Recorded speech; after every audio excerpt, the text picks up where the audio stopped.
7 जनवरी के current affairs पर चलिए डालते हैं एक सरसरी नजर।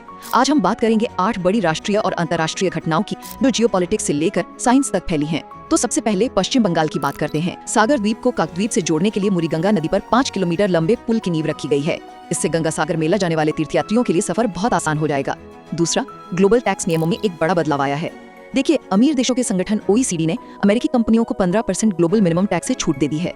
अब इसका असर ये होगा कि दूसरे देश भी ऐसी ही छूट मांग सकते हैं, जिससे पूरा सिस्टम ही कमजोर पड़ सकता है। तीसरी खबर अमेरिका से है, जिसने कोलंबिया और मेक्सिको को अवैध ड्रग्स के फ्लो पर चेतावनी दी है। पर ये मामला सिर्फ ड्रग्स का नहीं है, बल्कि ये अमेरिका की इमिग्रेशन और क्यूबा की अस्थिरता को लेकर बढ़ती चिंता को भी दिखाता है। चौथा, अमेरिका की नजरें एक बार फिर ग्रीनलैंड पर हैं और वजह बिल्कुल साफ है। एक तो आर्कटिक में उसकी स्ट्रेटेजिक लोकेशन, दूसरा वहाँ के कीमती खनिज और तीसरा चीन के पोलर सिल्क रोड के बढ़ते असर को रोकना। पांचवा, ये खबर शायद आपके काम की हो। अगर आप सोलर पैनल लगवाने का सोच रहे हैं तो जान लीजिए कि चांदी तांबे जैसी धातुओं के दाम बढ़ने से सोलर मॉड्यूल पिछले 6 महीनों में 8 से 10% तक महंगे हो गए हैं। छठी खबर भारत के एग्रीकल्चर सेक्टर से है और ये एक बहुत अच्छी खबर है। देश की बड़ी कृषि रिसर्च संस्था ICAR ने 25 फसलों की 184 ऐसी किस्में जारी की हैं जो क्लाइमेट चेंज का सामना कर सकती हैं। मतलब ये बीज सूखा, बाढ़ और खारे पानी में भी टिके रहेंगे। सातवां, अब टेक्नोलॉजी आसमान से ही खेती और पर्यावरण पर नजर रख रही है। एक तकनीक है NDV जो पौधों के हरेपन से उनकी सेहत का पता लगाती है, और दूसरा है GRAC मिशन जो ग्रेविटी मापकर जमीन के नीचे पानी ढूंढ लेता है।